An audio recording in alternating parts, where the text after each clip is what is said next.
Do. Just kidding. No. Just kidding.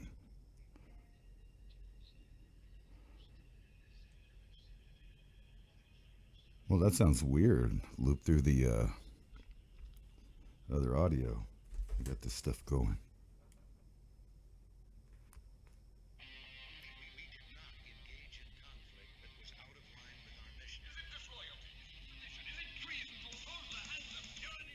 Anyway, as soon as that's over, we'll get serious about things. Let me open up my YouTube and see what's going on in there.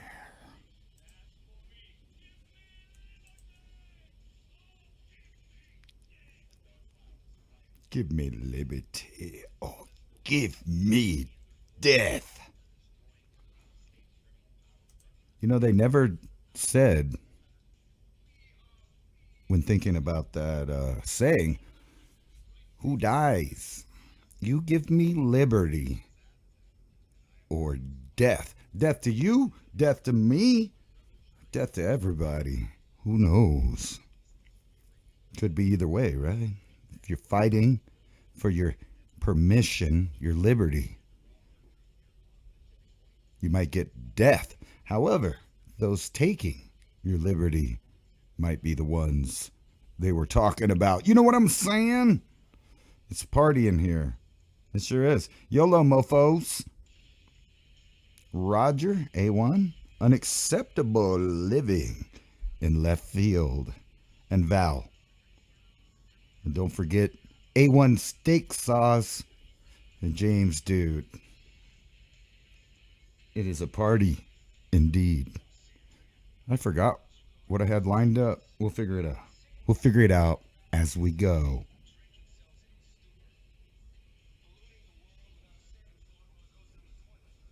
I don't even like the echo of these headphones. It's weird. Let's see. Kind of cotton mouth. Damn.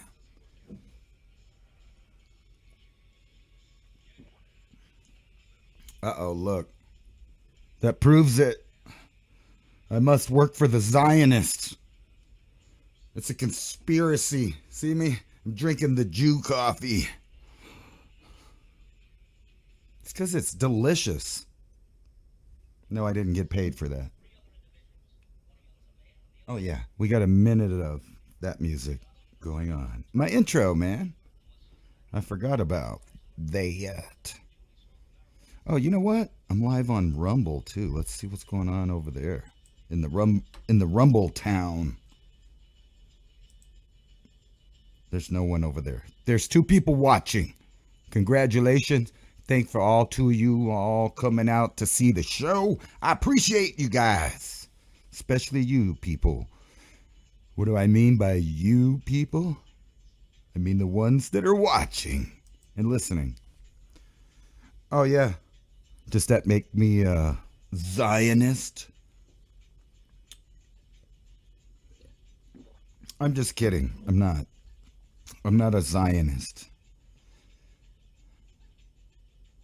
But I like the coffee. I hate the company, but I like that specific coffee. I don't drink other stuff because it all tastes like booty. This one's like chocolate milk. So yeah, sometimes I give the bad guys money. The corporations. I'm just kidding. I don't even know who works at Starbucks. Except for that purple-haired chick that was upset that I called her ma'am.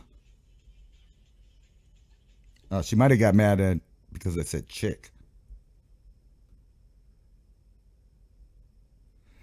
And welcome to Mountain High Time. I'm your host, DJ Ransom, the Freedomist, but you can just call me Ransom. And you are at the same place and the same time. That's Mountain High Time, right here on Revolution.Radio, which, by the way, I heard was having some trouble reaching their financial goals to stay on. which is weird because, it's a free speech platform that's listener supported. So that means y'all out there in Radio Land kind of being cheap. Just joking. I'm not calling you names. But if you like hearing free speech still on the airwaves, at least here in the U.S., then I would think about donating. Let me get rid of that. Makes me talk funny. Anyway, if you like free speech radio and you would like to keep it on air, then think about donating to the Patreon account there at Revolution.Radio, where the information never sleeps, or the internet never sleeps. Something. I'm so bad. I'm going to write that down and just tape it to my forehead here so I don't forget about it. The truth shall set you free. The truth shall set you free. I'm just kidding. It won't.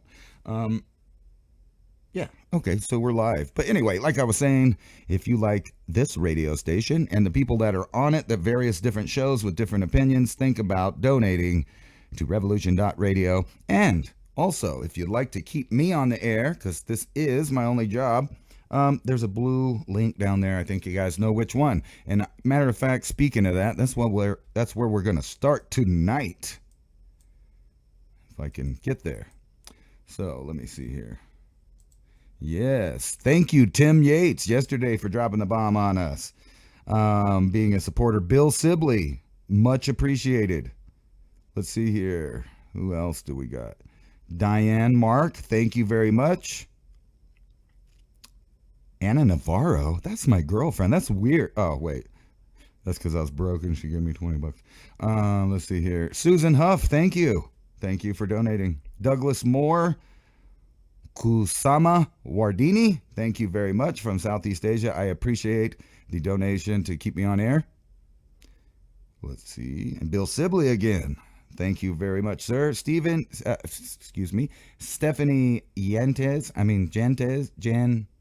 Janzen. I'm not trying to be disrespectful. I just, for some reason, when it comes to names, that part of my brain just starts going tongue-tied. But anyway, thank you, all of you, for helping out around here and keeping the lights on and the internet paid for. I very much appreciate it. And we'll just get into tonight's random thoughts from a stoner on the internet. Just some random stoner on the internet that you're listening to in the Mountain High Time Zone. If I could find my pages, we'll look at it. Can you guys not see that? I'm going to share it with you. There it is. I'm sharing it. Capturing the evolution of life on Earth.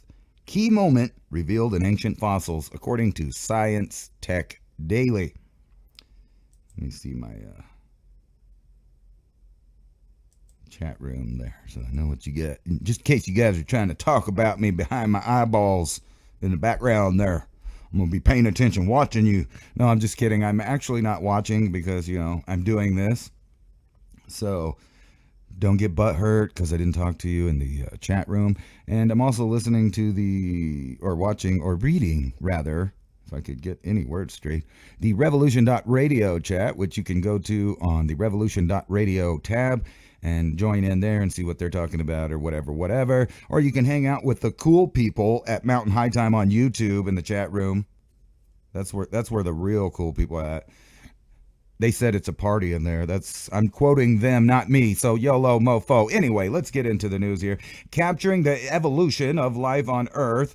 Key moment revealed in ancient fossils. And they got a neat little AI generated photo there. Researchers have precisely dated ancient multicellular fossils to 565 million years ago, using volcanic ash layer as time markers. These findings, based on fossils from whales, not the ones that fish in the sea, but like the place, and similar sites worldwide, shed light on a significant period in Earth's history when complex life began flourishing after a global ice age.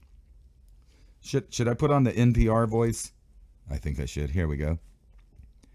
A new study precisely dates ancient multicellular fossils, uncovering key moments in Earth's history and the evolution of complex life after a global ice age. I'm just kidding. That's tiring. Research led by Curtin University has for the first time precisely dated some of the oldest fossils of complex multicellular life in the world, helping to track a pivotal moment in the history of Earth when the seas began teeming with new life forms after 4 billion years of containing only single-celled microbes. In other words, the Cambrian explosion. Explosion, if you know what I'm saying. Isn't it weird how everything on life, like people out there sometimes argue whether or not God is a man or a woman or a they or an it or like the universal field of consciousness or whatever new hippie stuff is being said in different ways. But think about this. I ask you, is not the evidence that God is definitely a man? And here's some of that evidence here, and I'm going to tell you why. It's not why you think. But they're talking about the Cambrian explosion here, 4 billion years of containing only single-celled microbes. They were they-thems. And then someone, a single brave something back then, decided, you know what? I'm bored. I think I'm going to penetrate. And that's what tells me God's a man, because everything about life revolves around penetration.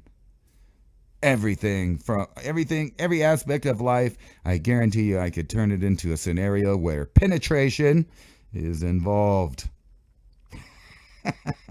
I'm just kidding. I'm not. You can believe in whatever version of the Almighty you want to. I was just making a joke, and in my God, my all-knowing, all-seeing, all-encompassing part of the universe God must have a sense of humor because he gave me one, so... oh well, suck on that. Hey, let's go down here and get into some of the science. Located in Coed Cochrane Quarry in Wales, which contains the richest occurrence of shallow marine life in Britain, we used outfall from an ancient volcano that blanketed the animals as time markers to accurately date the fossils to 565 million years, accurate down to 0.1%, Mr. Clark said. With similar Ediacaran fossils found at sites around the world, including in Australia. Dating the fossils identifies them as being part of an ancient living community that developed as Earth thawed out from a global ice age. These creatures would in some ways resemble modern-day marine species, such as jellyfish, yet in other ways be bizarre and unfamiliar. Some appear fern-like, others like cabbages, whereas others resembled sea pens, whatever that is. Anyway, study co-author Professor Chris Kirkland, also from the Timescales of Mineral Systems Group at Curtin, said the fossils are named after the Iridicaria Hills in South Australia's Flinders Ranges, whatever that is, wherever that's at. Well, it's in Australia, obviously, because it said so. Anyway, I think a lot of the cool fossils are over there. Some of the oldest geologic formations are in Australia, if I'm not mistaken. But actually, if you think about it, this whole lump of dirt is the same age, so we're all ancient here. We're just scum on the rock. The fossils, including creatures like the disc-shaped I already messed that one up, huh? Aspadella Tyrannovichil. Oh, yeah, these names. Jeez, man. It's like you have to go to college or something to learn how to pronunciate. I'm just joking. Terra Novica. Is that how you say it? Maybe. Anyway, the fossils record the response of life to the thaw-out from a global glaciation, which shows the deep connection between geologic processes and biology, and probably the sun. Our study underscores the importance of understanding these ancient ecosystems in order to unravel the mysteries of Earth's past and shape our comprehension of life's evolution. Well, cool then, I guess. Let's go into more of this stuff. Now, I was reading this. Somebody sent this to me, and I'm still trying to find the original article. So if you have that, go ahead and send it to me, but we'll pretend like it's not from ancient origins for just a minute. New evidence shows modern humans first arrived in China about 45,000 years ago. A new study presents evidence showing that Homo sapiens, modern humans, arrived in China approximately 45,000 years ago, or several thousand years earlier than previously suspected. The original human settlers to the region. Now, see, this is where I I'm like, what? They mean Homo sapien or us, or Cro-Magnon, I guess, showed up 45,000 years ago there. But they don't put that. They just put modern humans, Homo sapiens. So we have to realize that there were already modern humans living there, as we find in the DNA records called Denisova now, or Neanderthal, right? Because we know that those other humans were also in these areas for hundreds of thousands of years. So the idea that humans, modern humans, just showed up, because obviously all of them were modern of their time because they lived then. Anyway, talking about us, an international team of researchers who study human evolution, led by Paleolithic archaeologist Xinji, I think, Yang, from Chinese Academy of Scientists, completed a thorough re-examination of artifacts collected from a long neglected and nearly forgotten archaeological site known as Xinyu, which is located in China's Shaanxi province. A fresh study just published in the Journey of Nature, Ecology, and Evolution uncovered that the true age of prehistoric human settlement, which is now recognized as the oldest Homo sapiens site ever found on Chinese soil.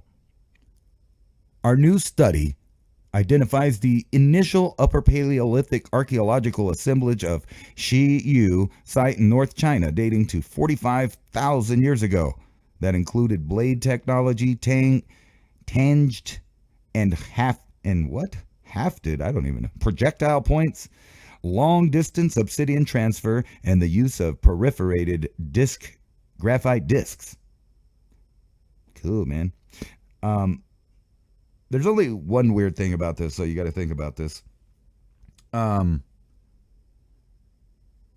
papers that I previously showed you about ghost species in sub-Saharan Africa are dated at 40 to 47,000 years ago. So they're saying they're a breeding event with another hominid species separated from us from about 650 to 700,000 years ago, reintegrated into the Homo sapien population, if you want to put it that way, made a new admixture in sub-Saharan Africa.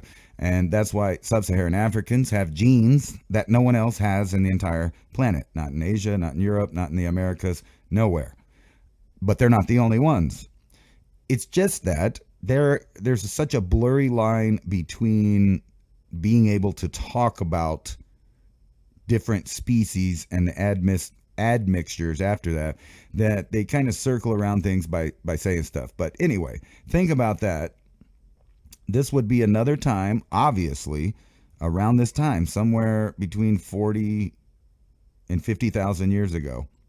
Not only did Neanderthal go extinct, but so did Denisovan and these other ghost species that they talk about in the human genome. Which means that it seems like there was very little of each group, and that's why there was a necessity to mix and have offspring with the only available other humans that they came across. Now think about this. There's people going all over the world just about right here, 45,000 years ago, coming across these other species at that time, most likely, and then they're gone. Which is weird, because that tells you that our species seem to have been going around, right, the planet long before everyone else was, even though they don't date our species that way. But I think there's some hokey dating on some of this, so we don't really know when exactly, just thousands of years, more or less, based on fossils and DNA evidence. But it seems like humans aren't the only one, and I want to put an idea out here on this one. This is an article from The Guardian that talks about flowers giving up on sex, basically. Flowers giving up on scarce insects and evolving to self-pollinate. Now, what's weird to me is that they're assuming that this is some kind of evolution. Okay, so let's read the article here, and then I'll tell you my ideas on it. Flowers are giving up on pollinators and evolving to be less attractive to them as insect numbers decline, researchers have said. A study has found that the flowers of field pansies growing near Paris are 10% smaller and produce 20% less nectar than flowers growing in the same field 20 to 30 years ago. They also less frequently visited by insects. Our study shows that pansies are evolving to give up on their pollinators. The study authors and researchers at the French National Center for Scientific Research, they are evolving towards self-pollination, where each plant reproduces with itself, which works in the short term, but may well limit their capacity to adapt to future environmental changes.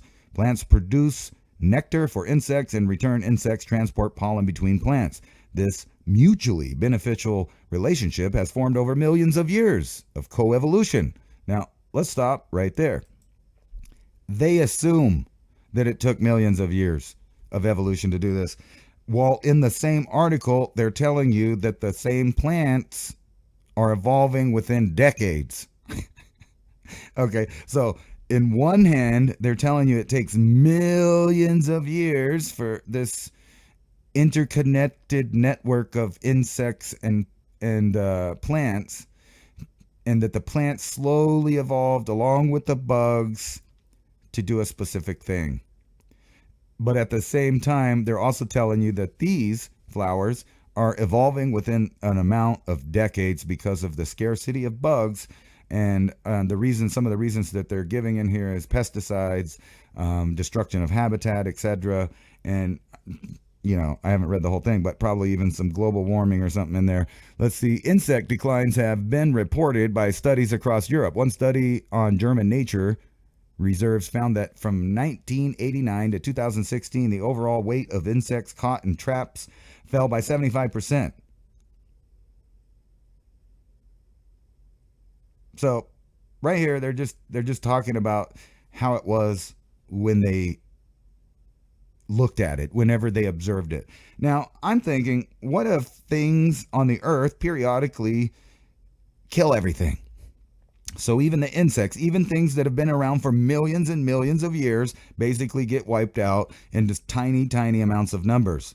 And for decades, there's not enough pollinators or bugs because some kind of volcanic event, impact, maybe a solar step down or something like that, during the large amounts of cycles that we've had since these creatures allegedly first emerged into the niches that they started in supposedly millions of years of evolution. But at the same time, maybe it ain't millions of years, and maybe life can change within decades. And exactly what they're talking about right here. Who's to say that these plants don't periodically already do this phenomenon, which is akin to masturbation, right? They're not having sex with the other flowers because no pollinators are coming by. So what happens in, if there's like 5 or 6 years of straight winters, where there's very, very harsh colds, and everybody that deals with that notices that one bug or another bug or something will do really good that year. But other things won't even be around. You'll be like, where's that? Where's this? I haven't seen that. The same thing happens with, like the stuff that infects your gardens and stuff, like roly-polies. Like if you have a really good year with no bugs and all your plants grow out and they're nice and they're beautiful, and then they all get chopped down, and then the next year there's more biomass for those roly-polies and things to come in and munch. And so the next year you plant, and then you're out there wondering why there's squash bugs and roly-polies on everything. It's because in the prior year, when the food was good, they laid seeds everywhere in hopes that next year would be just as good or better, or even if it wasn't, some of those seeds and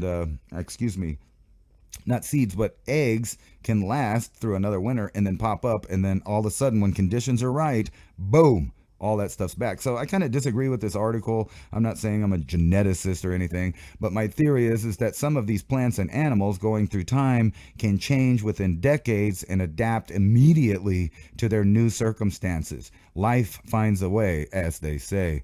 All right, next article. Speaking of, let's get back into the genetics.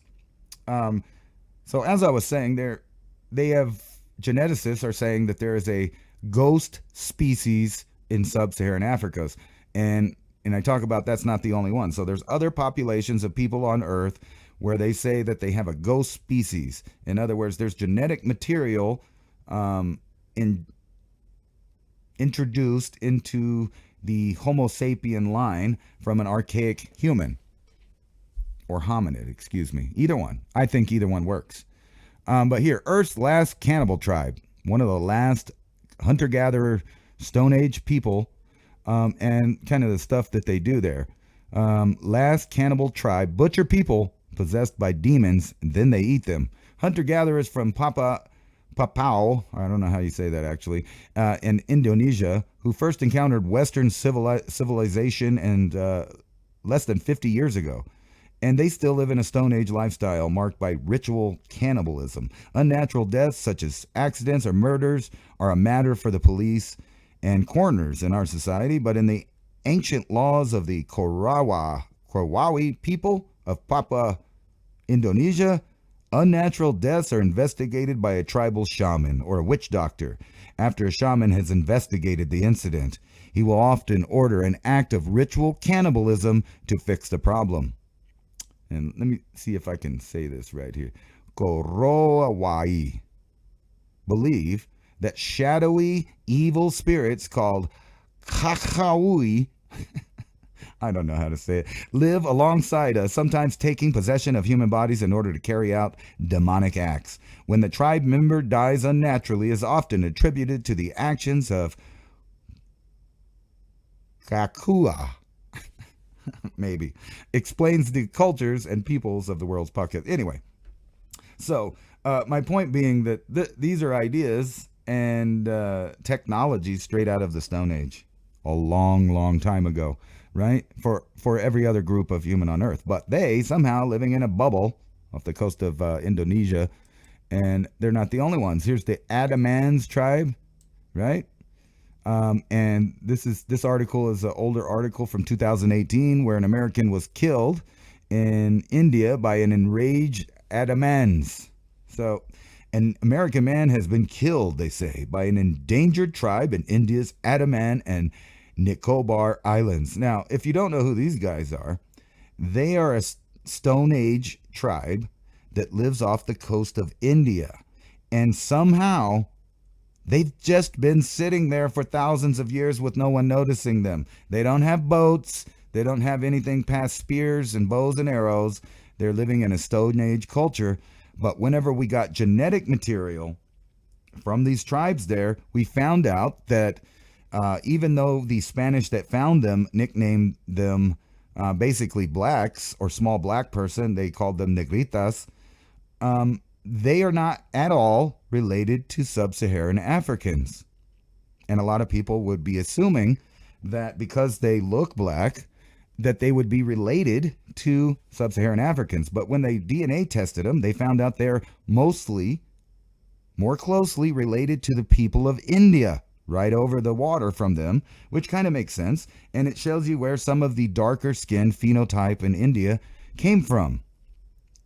When they did genetic tests on them, they found out that these islanders have no Neanderthal and no Denisovan. That means that they did not ever come across those other humans in their line of ancestry. However, DNA shows that they too have some kind of ghost species that contributed a large amount of DNA, being some of the oldest people on Earth.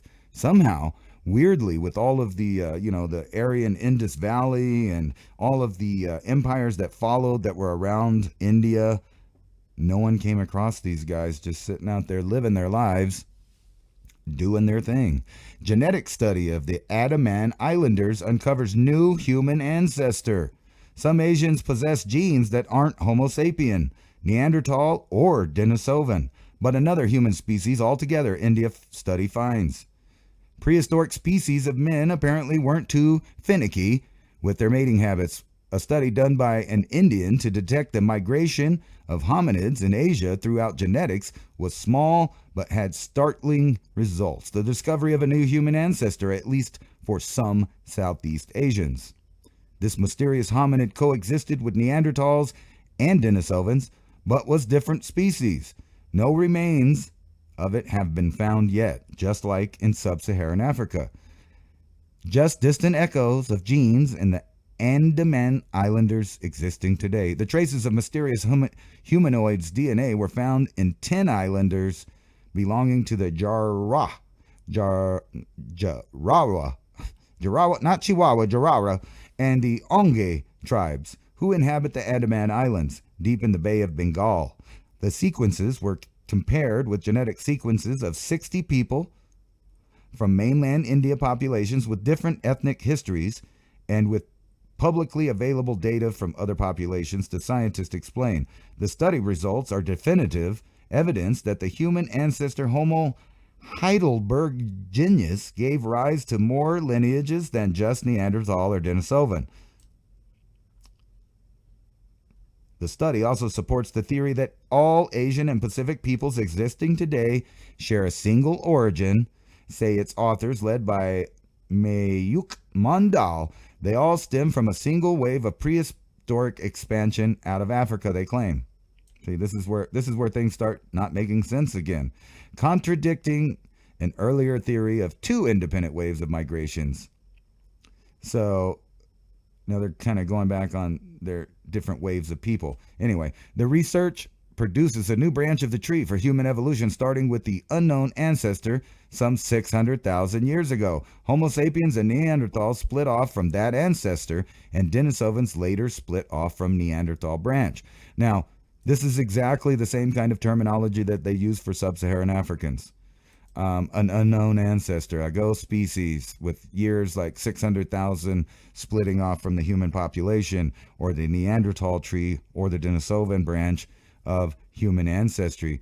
But what they never do is this the same ghost species as in sub-Saharan Africa? Well, they don't comment on that ever in these articles. Later, in the course of history, Homo sapiens who were left Africa mated with Neanderthals, members of that human-Neanderthal mix, continued on to Asia, where they split into a host of peoples. And at least some of those peoples, the ancestors of the Andaman Islanders, checked into the study, mated with a third ancestral species. Flash forward to now, the only population not to contain any Neanderthal or Denisovan genes, insofar as that have been tested, are Africans. In other words, the interspecies sex with both happened after the split between early Homo sapiens who left Africa and those who remained. So it's so bizarre that people think they know who they are. So, and this kind of goes to also that the black phenotype doesn't only come from Africa, or didn't only originate in Africa. Evidently, it originated also in Asia with people that are totally unrelated to the people that live in Africa. That's pretty trippy, don't you think? Yeah, Piltdown Man, right? The con of the so-called missing link that they perpetrated on the public for I don't know how many decades, that turned out to be a baboon's jaw glued to a human skull, because they keep trying to push this idea that there's only one place where mankind came from. And the more that we look at it, we see that the DNA and the bones are showing us that there was a wide range of hominid and apes roaming the earth, from Europe to Asia to Africa, and maybe man has no single place where it came from.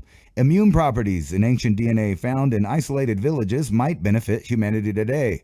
Genetic diversity among hunter-gatherers of Indonesia, including the last significant vestige of DNA from an extinct human cousin. Now, a lot of people are getting into this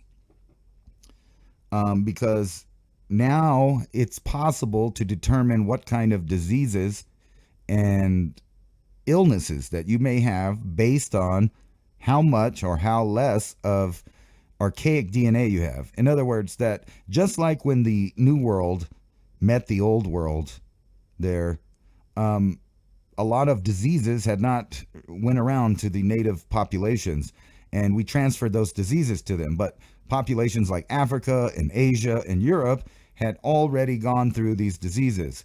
So they were basically immune to, or, they weren't going to get as sick. It's not going to wipe out massive portions of the population. However, the people in the Americas didn't come across some of these diseases, and it wiped out millions. Now, when we're talking about what happened between 50,000 years ago and 40,000 years ago, when we know that there were breeding events from different hominid species in different places all around the world happening between that 10,000 year period, and then those other species disappear off the planet, I think it's fair to say that we may have killed millions of people that were in ultra small populations. I mean, think about it. What if there was only 100,000 Denisovans alive at one time, and they had a complex, system of how they talked to each other and socialized, and Then all of a sudden they come across human beings of a different kind, and boom, they're all sick. Boom, there's barely any of them. That might explain why a lot of them disappeared. But to get into what this means for today, if you remember the pandemic that we recently had, a lot of studies showed that most of the people that got the most severely sick had up to, like 30% of those people that were really, I think it was like 33% of the people that got the most severely sick in Italy turned out to have a bunch of more than average Neanderthal archaic DNA, which led them to think that maybe that's why they were susceptible to it. Now, if you're a weirdo in a think tank somewhere, and the question I also have, is there any people on this earth that are 100% Cro-Magnon? Or is there any people on this earth that are Homo sapien 100%? Or I guess it wouldn't be Homo sapien. That's why I'm going to use the word Cro-Magnon, because Homo sapien infers everyone on earth now. All of the admixtures, including all of the different species of hominids that are out there. And that is Homo sapiens. So an admixture species. So is there any place on this earth where there is a pure Cro-Magnon type person that had mixed? So even Cro-Magnon, I'm sure, judging by some of the DNA papers that they've done, had already mixed with Neanderthal to some degree, like 200,000 years ago. So there's a lot of humping going on, a lot of mixing. Every time humanoids come across each other, boom, they're doing it again. They're doing it again. And like I said, everything about human civilization and life on Earth has to do with penetration. Face of Homo longi reconstructed. Now, if you don't know who Homo longi is, he's also referred to as Dragon Man. So a Brazilian anthropologist has reconstructed the face of an archaic human species, Homo longi, from a well-preserved skull discovered in northeast China in the 1930s. This is the one with the big eyebrow ridges. So it looks like, not like a Neanderthal. It looks more like the round skull of a Cro-Mag, but with the eyebrow ridges and chin of like Neanderthal.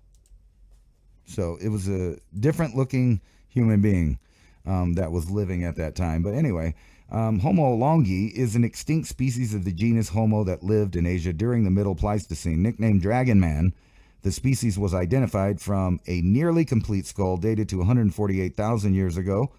The fossil was discovered in 1933 when a bridge was built over the Chungo River in Harbin City. I'm not even going to try to say this. Heilongjiang province. Probably not how you say it. Because of its unsystematic recovery, the long time interval information about the exact site, the fossil layer was lost. But, a lot of people are theorizing that you might be looking at Denisovan. And, that's very interesting because, no offense to anybody, but this does look like an Aboriginal person of Australia or some of the Polynesian islands. Not the over, big ridges, but the overall look right here. And we know that Denisovan has a large amount of DNA contributed to Southeast Asia and the Pacific Islands all the way down to Australia and the Aboriginals there, being from a non-sub-Saharan African source. Anyway, that's kind of a trippy thought to, like you came across this dude in the woods and, he's smart and he's cool and he shows you what's going on in his neck of the woods. And then he brings you back to his village. And guess what? There's some honeys there. There's some good looking honeys with some full chests and big backs. But, they got a little eyebrow ridge. But you know how guys are. They'll be like, well, I'll take one for the team. Anyway, let's move on. Oh, speaking of which, living DNA. If you would like to contribute to my personal project, I was going to do a show that talks about my ancestry because, as far as I know, it's kind of in question, part of it. And then, I also want to find out how much archaic DNA I have specifically, and then talk about that. And, that gives you a good idea of where your ancestors were, who they were humping, stuff like that. So that ought to be interesting. The problem is I'm a poor dude and I don't have an extra $100 to get that. So if you'd like to donate to that, if you think that's something interesting to find out, you can order one for yourself or you can help me order mine. And I was going to do a show talking about that. Please and thank you. Anyway, hominid carpenters, cattle cults, and other top world archaeological stories of 2023. 500,000 years ago, before our species even began to emerge, somebody in what is today Zambia built a structure out of wood, notching the logs so that they would fit firmly. If that interpretation is correct, it changes everything we know about hominids could do. Advanced construction was not on our list of expectations for them. Turkey brings the story of an unexpected fossil monkey. American brings spy satellite. Oh, yeah. And by the way, think about this. A fossil monkey and other ape fossils have been found in Europe. Weird, huh? Even though they're supposed to all come from Africa. But I have a feeling that they only have like 1 or 2% of the picture when it comes to knowing what was going on in the past because, well, let's face it, fossils are rare. And fossils only tell you what happened at that particular time in that particular place and doesn't tell you the other 99% of information and story that was going on around the world at that time. So it's just a little keyhole idea. It's like getting 1 pixel out of an entire, 4K television and trying to watch that 1 pixel and tell everybody you know what was going on. We know some things because, the fossil shows that, but trying to infer other things or tell you what was going on or what people were, the most advanced people were or the least advanced people were at any time is kind of a joke. So Turkey brings the story of an unexpected fossil monkey. America brings spy satellite images from the Cold War, and Ukraine begins a cave where people had been hiding for 6,000 years. Most recently, Jews hiding from the Nazis. So let's get into these cool stories. And if you're on Mountain High Time, you can see the pictures that come with it. So here, 500,000 years ago, hominids built notch structure in Zambia. So that would really throw things on its head if that were true, and maybe it is. By a spectacular waterfall in what is today Zambia, archaeologists discovered a notched wooden structure that they believe is 500,000 years old. So, wow, that's pretty cool. Let's go to 10,000 years. Earliest baskets in Europe. In southern Spain's Cave of the Bats, starting at about 10,000 years ago, people buried their dead with stunningly crafted baskets that would shame the finest arts and crafts markets of today. They also made stunning sandals, ditto. Anyway, let's see, what time is it? Okay, so we got about 17 more minutes here on Revolution.Radio before we take a 5-minute break. So let's get further into some of these cool stories from 2023, which I meant to do a few weeks ago, but I thought today would be a good day to do it. How about that? Poidrabard flies over Syria, and he saw Roman forts. Yes, he did. And then during the Cold War, American spy satellites passing over Syria to take pictures that have finally been declassified, and it turns out that there were more forts than pilots had thought. Yes, there were hundreds of them, and it turns out Father Antone's interpretation of what he was seeing was all wrong, and we're seeing those cool forts there on the TV. 8.7 million years ago, fossil ape in Turkey makes monkey of theories. Yes, our species emerged in Africa? ? Much of the rest of it is up for grabs. And fossil ape, wow, who writes these things?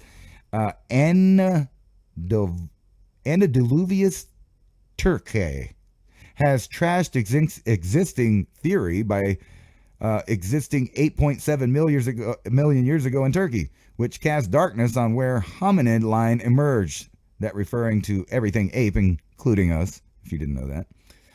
When ancient Rome tried to tame nature. That could be more fun than a reenactment of a naval battle on a hill. Not planning it, one guessed based on the results of a Roman doing that very thing in Pergamon, which today is Turkey. This is what happens when you carelessly divert a brook. Anyway, what we're looking at is like a really old big arroyo and dam, and it looks like they flooded themselves. Child buried with stunning jewelry around 9,000 years ago in southern Jordan. A young girl died and was buried in a crouched position on her left side, and with that turned out to be around 2,500 beads, which turn out, based on reconstructions, to have been extraordinarily multi-road necklace, including exotic imported beads. Cool. 8,000 years ago, proto-blueprints. Hold on. I think I need some more Java here. I'm starting to get tongue-tied. There we go. And a little stuttering medication. Yeah. All right. Where were we? Proto-blueprints carved into stone. How exactly did prehistoric people make structures so big you can only see them from the air? Read here and find out. What structures, you ask? Unhappily, the answer is mega traps. So vast that they could catch whole herds at a time. Why they wanted to do that? Well, we don't know. Well, of course we do. This is the beginning of 8,000 years ago is the beginning of what we know of as domestication of animals. And not only that, think about the Younger Dryas period when you had Clovis man pushing herds, like lots, hundreds of thousands of animals, carving them up. They must have had a giant population to do that kind of manufacturing, chopping up all these super large bison. And I'm not talking about the bison of today. The bison of their era were 3 or 4 times larger, bigger, thicker, stronger, faster, and with bigger, more menacing horns and hooves. I mean, think about that. Yet, Clovis man was pushing them off cliffs, cutting them up, and doing all kinds of manufacturing to feed what seems to be a massive population, but then they died, and they disappeared. Anyway, so that's probably what some of these people 8,000 years ago were doing with these blueprints, were figuring out how they could capture animals to eat them, mass slaughter them, and or domesticate them. That's just my opinion, that last part, but that's about the right time, I would think. 20,000 years ago, a lady loses a pendant. About 20,000 years ago, a woman in Siberia had a pendant made of an elk tooth. She wore it for a long time, then maybe she lost it or died, but in any case, the pendant became imbued with her DNA, and that is how we know it belonged to a woman. And here's a picture of a pierced deer tooth discovered from the Denisova cave, and that's where you get the name Denisovan, as out of that same cave, because some hermit named Dennis lived there, and they just named everything after him. Weird, huh? Anyway, 86,000 years ago, Surprise Cave of Monkeys. Right now, the state of thinking is that all non-Africans stem from what modern humans exist from Africa starting about 50,000 years ago. See, modern humans, I'd leave Africa as much as 200,000 years ago. Somebody is really not good at typing stuff. I mean, I'm not even that good, but whoa, they didn't even try on this article. Anyway, Africa as much as 200,000 years ago or even more, but their lineages went extinct. Traces of them are beyond rare. Yet there are on Laoton mountaintop where remains of modern humans from 86,000 years ago, extinct. They have no living descendants today. That would have been, like a whole different lineage of people that would have been tripped out, huh? What happened to them? The world may never know. 42,000 years ago. What does the fox say? I'm sorry, I had to do that. Foxes have been eating our garbage for longer than dogs have. We probably don't have pet foxes for much of the same reason as we don't have pet rats. Most of us don't anyway. But the fact is that synanthropism began far before sedentarism. So isn't it about time we get used to it? That was just Anyway, maybe 10,000 years ago, early 20th century pilots had quite the mania for flying over the Middle East, yet another pilot saw vast structures that turned out to be from the Neolithic. But in contrast, the kite megatraps, the mustatil, were ritual sites for a prehistoric cattle cult, the archaeologists concluded. All right, here's one. 1940s, Hebrews in the Galatian cave. How 2 men who hadn't met found themselves on track of the same Jews who had hidden from the Nazis in caves in Galatia, which people have been hiding in for 6,000 years. You ever wonder, like, if you go out hiking or something and you just take a crap that, 10,000 years ago from now, some nerdy science guy is going to come and he's going to excavate your poop, and they're going to be like, look, he was eating GMOs, we can tell, and he had butt cancer, and we think this, we don't know what this is, it's artificial, something's plastic in his poo-poo, so we know this was the time that it was, because it was after the introduction of plastics around the world, which has an overall worldwide layer, so we can time the point when everyone started getting cancer and dying. Oh, did I say that out loud? Anyway, the 12,000-year-old duck call and other top archaeology stories in Israel from 2023. It's cool stuff. But it looks like we got about 7 minutes, so let's just go through some more of these before we go on. But think about that. 12,000 years ago, somebody was out there quacking on his duck call. Quack, quack. Anyway, what's this one? Archaeology isn't the science of discovering our inner angel. Among the top general archaeology discoveries of 2023 are piles of hundreds of stones about the size of eggs from about 8,000 years ago. These were mass-manufactured slingshot stones. Bink, bink. They weren't made to hunt deer. The stones are the earliest known preparation for war in the southern Levant. So think about David and Goliath type stuff there. And if you've ever seen one of those guys take a patch of leather with a couple strings of leather and spin that thing around, creating massive amounts of RPM and then let it go, it might as well be the equivalent to a gun. So what are they going to do later? We need to ban rocks because, poor Goliath was just minding his own business when David popped him in the head with one of these rocks, and we got to stop assault rocks before this gets out of control and everybody starts hitting each other with assault rocks. So, I don't care if you have the right to bury your rocks. Stop throwing them, and we're going to arrest you for having illegal rocks. Yes, that was a stupid accent. Anyway, let's move on. About 4,000 years before that, people in the Hollow Valley made tiny little flutes from little bones, which they used as bird whistles to lure other less tiny birds. In fact, giant predator birds, archaeologists think. 12,000-year-old flutes found in Israel may be the earliest bird call whistles in the world. And look at them there. They just look like twigs. What for? To eat, presumably. Maybe also to wear their feathers in fashion that goes back almost 500,000 years. Isn't that interesting? Why archaic humans in Israel collected feathers 420,000 years ago. That's right, 420. 420. That's a number we know around here. Anyway. Right? The King David Jerusalem and other biblical archaeology discoveries. And there's a bunch of people digging it up. And some camels. Let's move on. First human ancestor came from Europe, not Africa, 7.2 million years ago. Fossils indicate. Oops! Looks like the whole story's collapsing of where humans came from. Because there was a bunch of different humans coming from evidently different places. And here's a paper that I got sent in my email that I'm going to be reading. And if it's worth a diddly squat, I'll read it to you guys. It's called Dead Men's Secrets, Tantalizing Hints of a Lost Super Race by Jonathan Gray. Have no idea what it was. I just keep getting sent these peer-reviewed papers and different stuff of things I signed up for. And wow. Anyway, rounding out the hour, scientists to deliver a warning about nuclear war with Doomsday Clock 2024 announcements.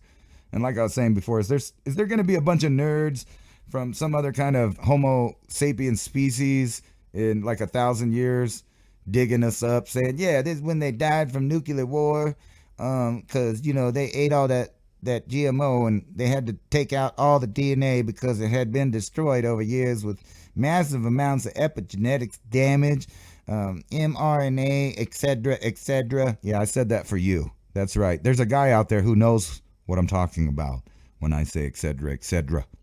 I know it's etc., but I don't talk that way, so get over it, dude. It's almost that time again, time for the annual update of the Doomsday Clock, the symbol for how close the world is to civilization-ending catastrophe.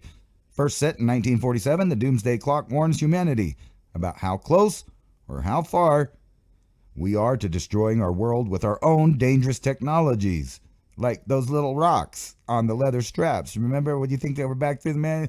The end of the world's coming, man. I saw like 15 dudes, and they had a bag of rocks, man. They had a bag of rocks, and they weren't selling the rocks, and they weren't smoking the rocks, man. They was like spinning them and then killing people with them. Anyway, we are destroying our world with our own dangerous technologies. It is a metaphor, a reminder of the perils we must address if we are to survive on the planet. According to the Bulletin of Atomic Scientists, which set the symbolic time each January. In recent years, the clock settings have mostly reflected the risk of nuclear war. Nuclear war, man. Nuclear war. And the dangers of uncontrolled climate change. You knew that pesky climate change was going to get in there somehow.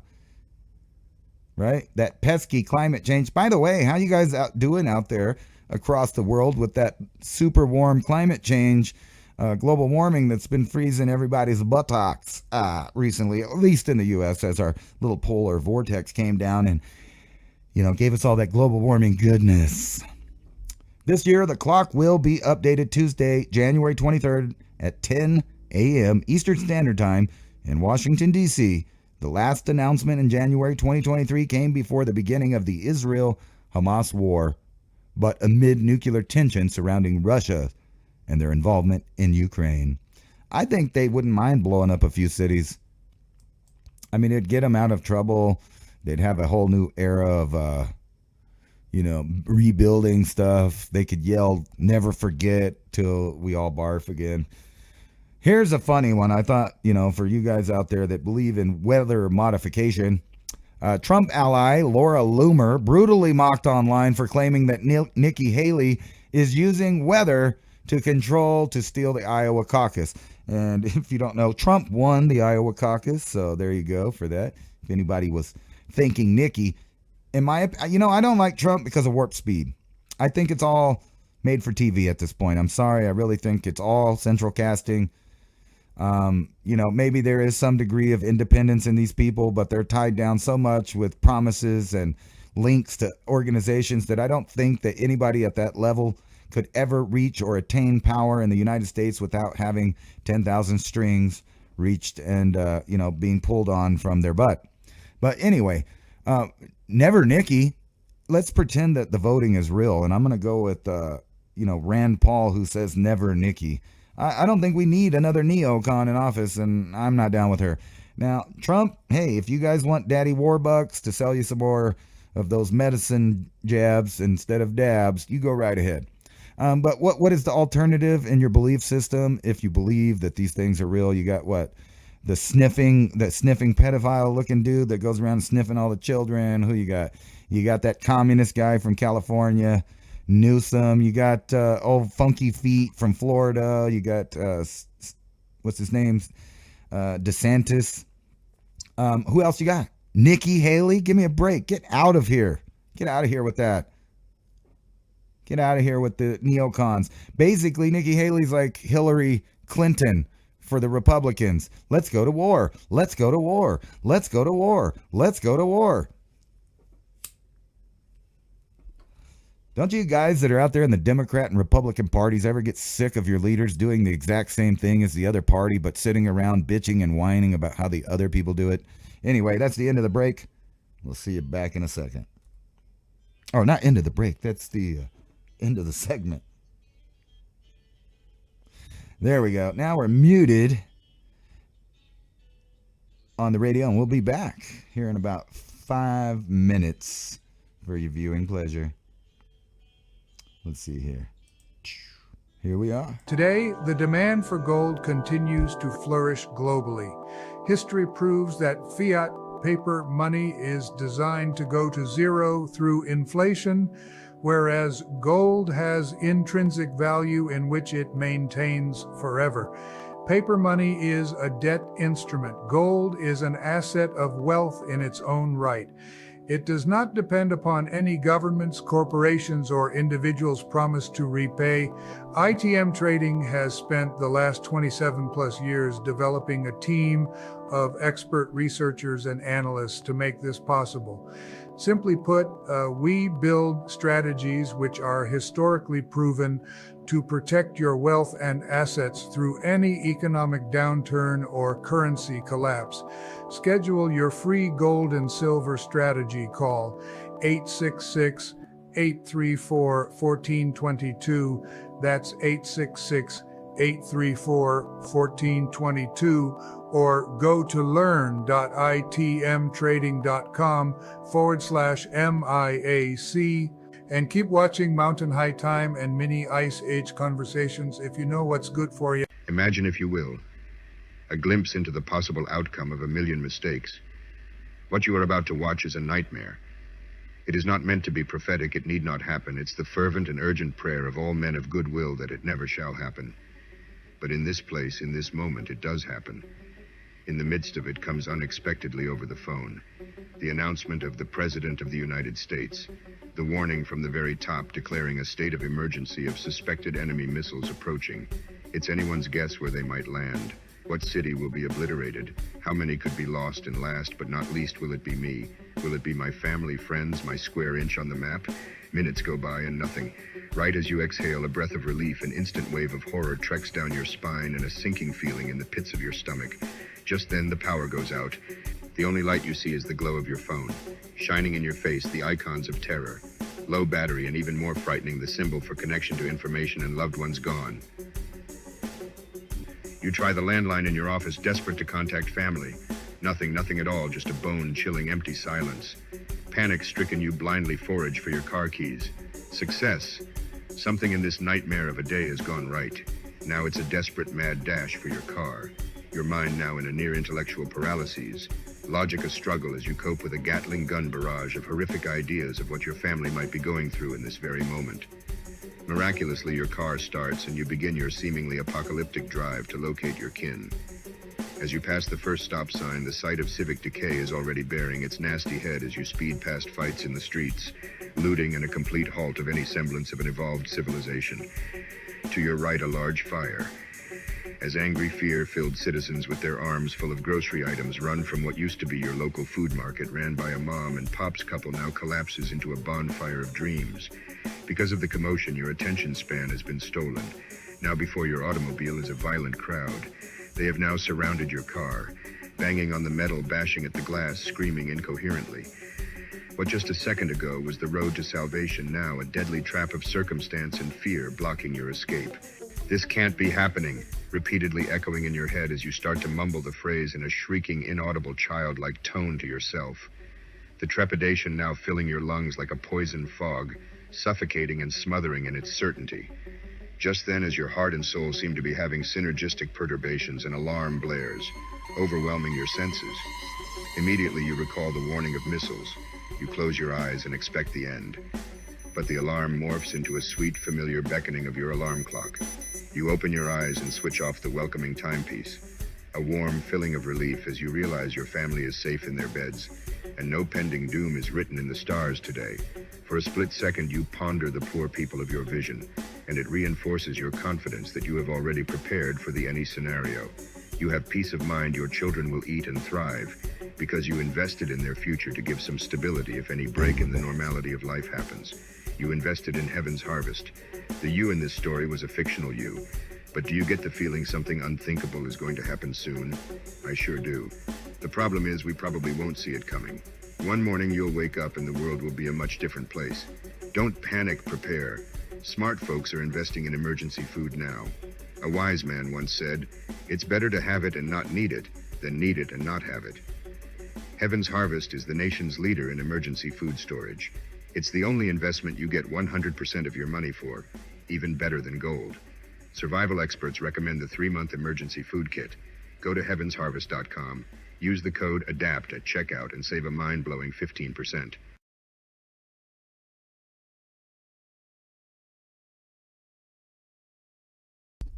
And welcome back to Revolution.Radio. This is Mountain High Time, and you're listening to me, That's your host, Ransom Godwin. This is the place where it's the same as the time. It's Mountain High Time. And I hope the weather is partly cloudy for you guys out there. It is for me. Dab, dab, dab. Excuse me. Oh, let's see. Where were we? Let me look in the chat and see what's going on here. Two cheeks to the same hashtag. No, I'm just joking. So what's going on? What are you guys talking about in there? You guys are just hitting it, aren't you? You guys are just toking it and stuff. Dabs, not jabs. There we go. That's what I'm talking about. So let's get into some more cool news and articles that I found interesting. So, there's a lot of different opinions about who peoples were. For some reason, the whole world is fascinated with these identity politics from thousands of years ago. And it kind of is irrelevant in today's world, but yet, people still argue about it. So I kind of try to stick to the DNA analysis for my opinions on who was who and when and where they were. So DNA analysis here, right here, of Minoans and Mycenaeans, genetic origins right here. So there's a lot of argument about, say, who built the pyramids, what Egyptians look like in pre-pharaonic times and pharaonic times compared to now, what the people look like in the Levant in the ancient past compared to now. And people have a hard time understanding that demographics can change over time. However, their genetic traces may be mixed into new and different populations. At some point, North Africa was occupied by some pretty pale people, and I know a lot of people get upset about this idea, but we have genetic evidence, paintings, frescoes, etc., etc. I mean, there's just so much overwhelming evidence about who was who and where they were and when.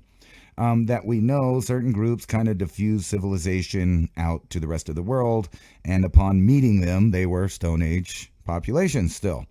And some of that happened all the way up into today's era. I mean, as we were talking about before, there's still Stone Age civilizations out there. So for those of you out there that hear that argument that, they couldn't have, high technology in the ancient past because look, we're finding these stone tools and this and that, so they had to have been primitive.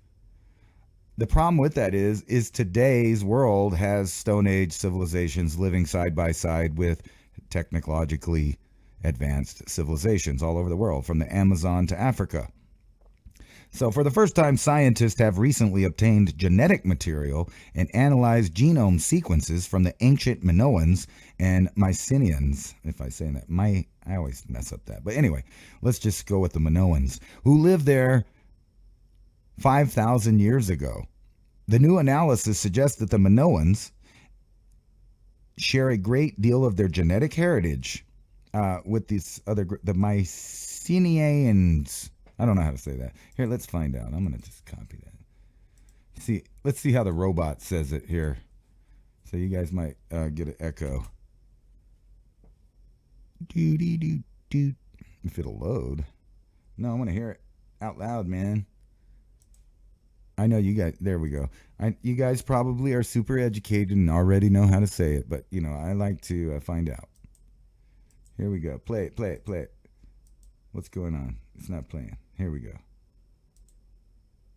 Oh, I need my headphones. That's why. Here we go. You gonna play it? Mycenaeans. I thought so. But my brain kept trying to mess it up anyway. Anyway, let's get back to that. Wrong thing.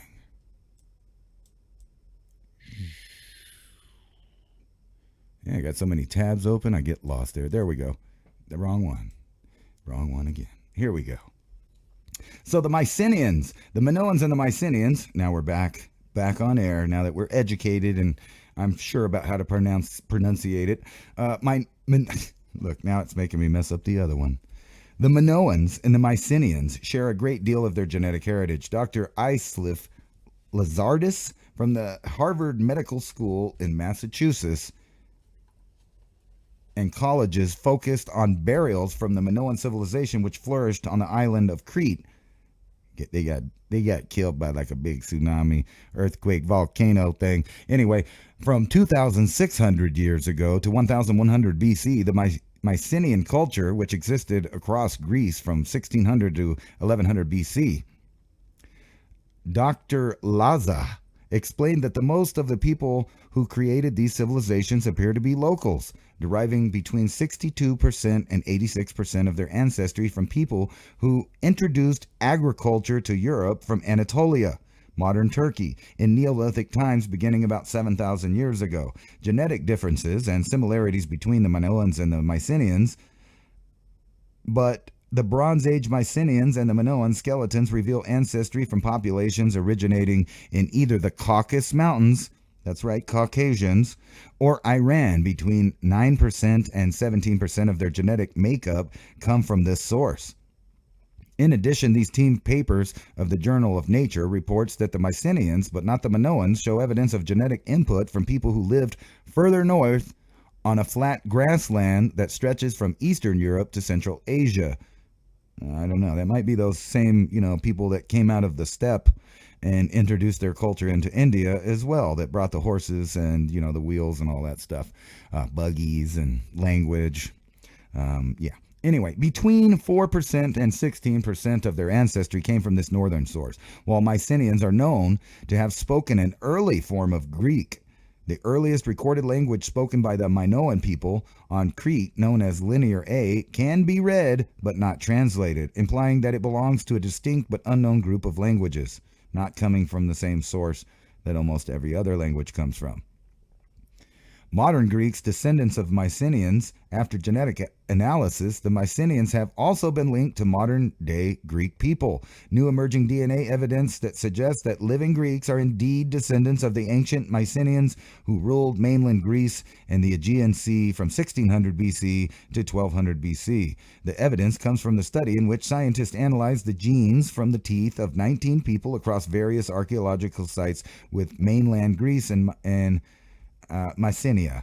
A total of 1.2 million letters of genetic code were compared with those of 334 people across the world. Genetic information was also compiled from the groups of 30 modern Greek individuals in order to compare it to the ancient genomes. This allowed researchers to effectively plot how individuals related to one another. Now, I'm sure if you were paying attention, and you're not a goldfish, I pointed out that, sometimes in these fields, when they say something's totally a certain way, your deductive logic and reasoning should kick in there. When they're using these small percentages of stuff and small amounts of people tested, doesn't mean conclusively that all the people at the time were of a certain kind, or that all of the people of now are a certain kind or of a certain descendant. That's idiotic to think. You can't go into a genome of like hundreds of thousands of people or millions of people and test 334 people and say, well, it matches. That's effectively, we know they were the same people, period. Those were only, how many individuals did they say on the island? No. Let's go back up here. 4% of 16% of their ancestry. No, that's not it. I forgot where it was, but it's a very small amount of people there that they tested, and then a very small amount of people in modern times that they tested. So you can see that if you wanted to have a bias in this information, it would be very easy to do that. However, let's talk about the art, which has nothing to do with the people picked or the people tested of DNA, but is versions or could be versions of the way it was in life back then. And again, you're only finding a small percentage of these things, which means that other houses, other things that are destroyed might have had a different kind of art or a different history depicted on the walls of the same place at the same time in the ancient past. And indeed, we actually see that happening in Egypt, where there are places that we've unearthed propaganda from some of the kings and pharaohs at the time, telling their people within their borders that they had won wars that they were losing. And the archaeology says, well, they were losing that war. They were shrinking in territory while being attacked, but yet, they were putting out propaganda. So you can't trust anything totally. However, when you look at the Minoans, the Mycenaeans, the ancient Egypt, people depicted on the wall, what you see usually is the men depicted as red or brown or olive, depending on the fading of the paint. Most likely the red was some form of red ochre that they were smearing across their skins, and or, I don't know about you, I'm a pretty white dude. Like I said, we're going to test the DNA and find out exactly what. I know I'm part Greek, actually. I know I have some German, Irish, English, Welsh, Dutch, possibly some Native American, other things that I probably have no idea, no clue about in my ancestry. Those are just based on names in a family tree, those groups, and the assumption of who they were and who their parents were. Because you got to keep in mind, just because something's written down doesn't mean that, Uncle Jojo wasn't, doing some time behind the woodshed with the neighbor, and he's actually the daddy and things like that. We don't know. We weren't there. But anyway, so they're saying for the first time they've obtained material, genetic material that they could test. But when you look, like I said, at the artwork depicted at the times, you always see the men represented as red, brown, olive, whatever you want to call it. But the women were almost always pale white. And that makes sense because they had a softer life. They were probably inside in the shade more and had no need to either be tanned, sunburned, or wear red ochre all over their skin. As, I don't know if that was some kind of more about culture, or it was more about, trying to keep their skin from burning. But there's a lot of people out there that are saying, these ancient peoples were different kind of peoples than they are based on what we find. So most likely, almost everybody looked like this in the Mediterranean at one time, at least in these groups. Need I say more? Anyway, let's move on to some funner stuff. Human head found in a deep freezer in Grand Junction front lawn. How about that? Grand Junction, Colorado. Authorities are investigating a possible homicide after a human head was found in a deep freezer in a front yard on Pinon Avenue. Mesa County Sheriff's Office deputies responded to reports of suspicious incident on Pinon Avenue about 2:30 p.m. January 12th. New homeowners were cleaning out various leftover belongings at the recently sold house and discovered a bag with a possible remains inside. Authorities have since confirmed it was indeed a human head. This is an active MCSO, I guess that's Mesa County Sheriff's Office, investigation with no further information available at this time. Officials believe there is no ongoing threat to the community. Well, except for somebody that cut somebody's head off and put it in a freezer there in Colorado. I guess there's no threat. That's weird because even where I live, some of the things are not reported on the news, and it boggles my mind. Like, one article will talk about this guy that lives not too far from me that got in trouble because he chopped up somebody after killing them and put them in a bunch of buckets and left them out in his front yard on a main fairway, just right out there for people to walk by, drive by, just right out there in the front yard, no big deal. And then they're stabbing people's and, dying in their cars, getting stabbed to death and things like that, not getting reported to the local news. Very bizarre. So I don't know what that's about, why they're picking and choosing like that. Anyway, Tesla owners complain they are stuck in car graveyards with batteries not charging. And let me tell you, if the future stays the same as it has been for your entire lifetime, or a variation of the weather that has existed since you've been alive, these electrical vehicles are just not going to work. Let's just face it. They only work where it's warm. They're not going to work any place that's getting cold. And it's a joke. All of these people stranded, and then the machines won't charge their battery. The battery won't take a charge. They're stuck. They're carless. And why would you ever do that to yourself when there's an abundance of fossil fuel and fossil fuel powered cars that are not destroying the environment? Guess what? Every ice age ever ended, and almost all of those didn't have anything to do with man. Well, I'm going to say all of them really didn't have anything to do with man. So any weather pattern that we're foreseeing, whether it gets hot or whether it gets cold, it just ain't going to matter, because a lot of places on the planet will continue to get cold. Once every time the climate changes every year, we call winter. So we know that this technology, it sucks right now. And, well, guess what? I wouldn't buy an electric car.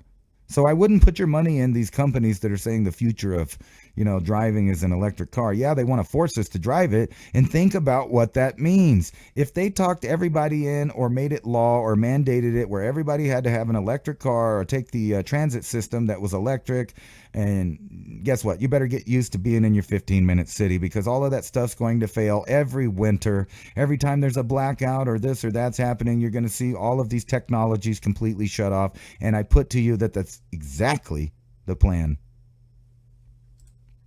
Think about it. Some big weather event happens and every single person has electric cars. Guess what's going to happen? Civilization will be at a standstill until it warms up and people fix everything. Now, this article that it was just in here to demonstrate something, and I kind of had it out of order here, but let's check it out anyway. If you've ever heard me talking with people on my shows and I'm talking about a tiki pose, this is what I'm talking about. So all through Polynesia, there's these stone megalithic, and some of them modern, and some of them not very big, but what you usually see is these bizarre characters. And if you can see right there, let me zoom this in a little bit for you guys. You're going to see this guy, just like on Easter Island and in Göbekli Tepe and all kinds of Native American, European, Asian sites, where these ancient figures are grabbing their belly.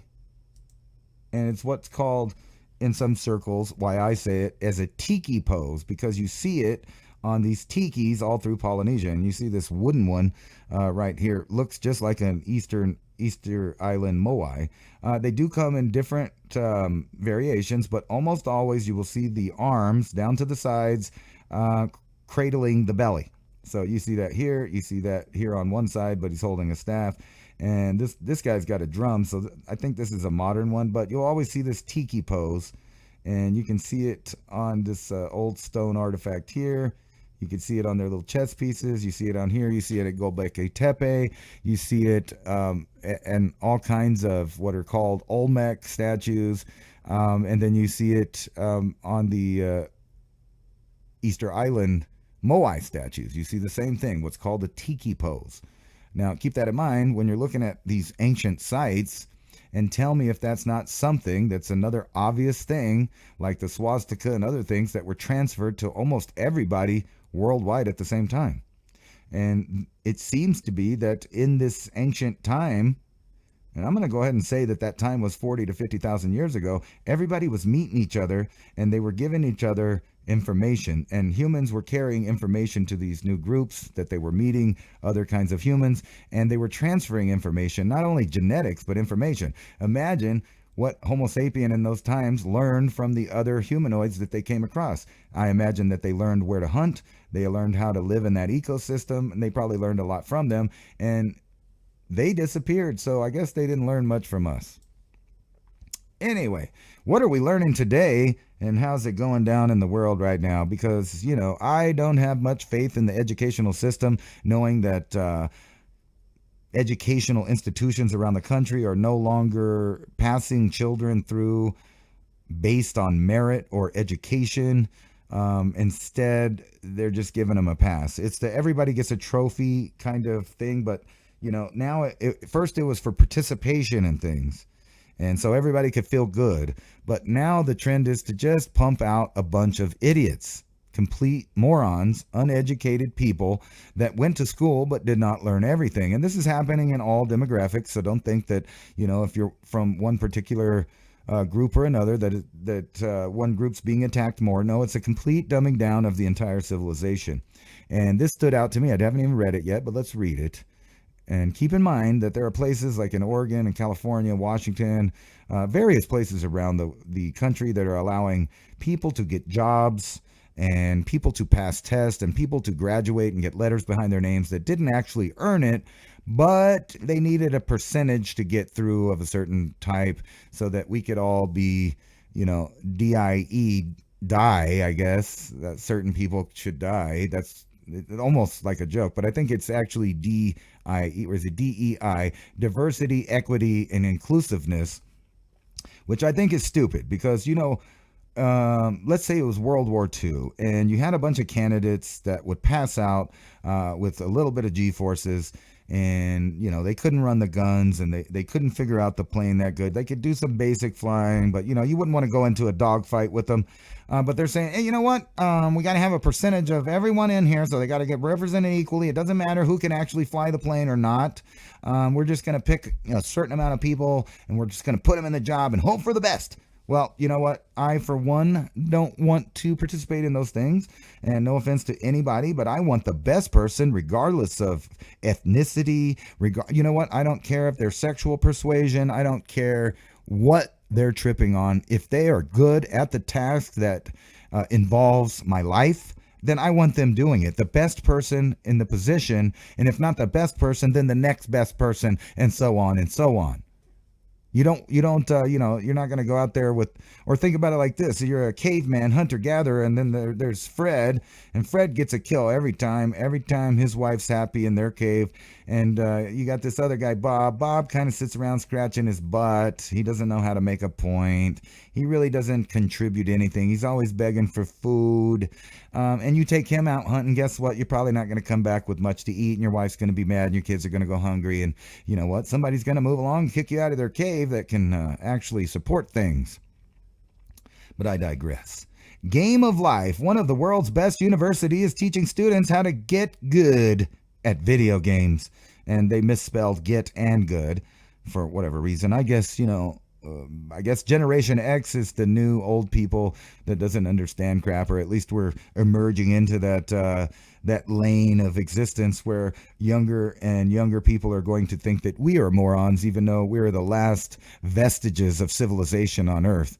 We've often been told to stop playing video games and told to do something productive like studying, but now you're able to do both. One of the world's top 10 universities is now offering course in playing video games as an option for students. That's right. Just pacify them. Pacify them, right? Tell them whatever they believe is correct.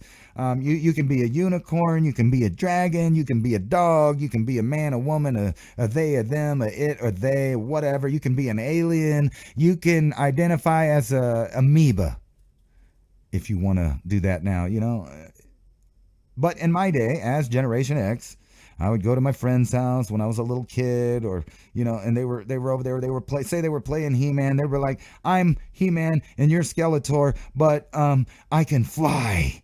I can fly." And I'm like, "Dude, but He-Man can't fly." "Yeah, but I'm imagining it, so you got to imagine it with me." No thanks, buddy. How about if I go ride my bike or something, and I don't pretend with you, because I don't have to. And nowhere in the Constitution does it say that I have to pretend with you. So you can be mentally ill, and you can believe you're a purple fox flying through the universe. You can believe you're God. You can be the most legend in your own mind that you can be, but I don't have to believe that. So I'm not going to believe that people that made it through supposed educational procedures and institutions to come out with a little piece of paper that says that they graduated, but it doesn't mean crap, because they're just picking people and shoving them through. Now, first they were only taking people that made the cut.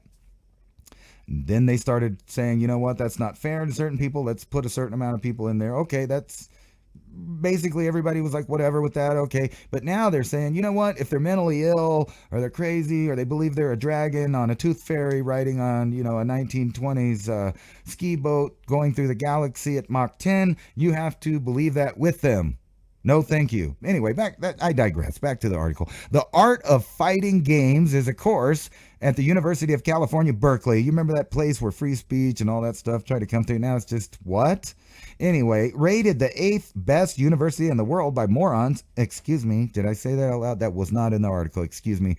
I want to, pull that back and rewrite that there. Beating out elite British universities like Imperial College London and UCL, it is highly respected. The course offers a number of benefits, such as teaching you how to play fighting games and improve on your form. It also claims to teach people more about the history and culture of Japan, the gaming industry, as well as some basic Japanese. Yo stashimashi.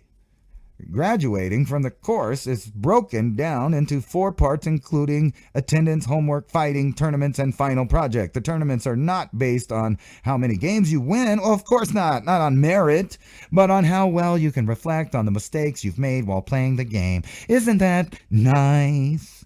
Look, they're even making a game. Man, this is how insane it is. I mean, think about this. They have a course to teach video games instead of something productive, something beneficial, and you don't even have to win. Of course you don't. You participated. 4 + 4 = 5 if you know that, it's racist to do math. Durr.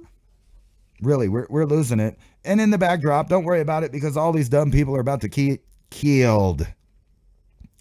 That's right. What are they doing with millennials and Generation Z that they have, just misled totally about how life is? They got life all effed up.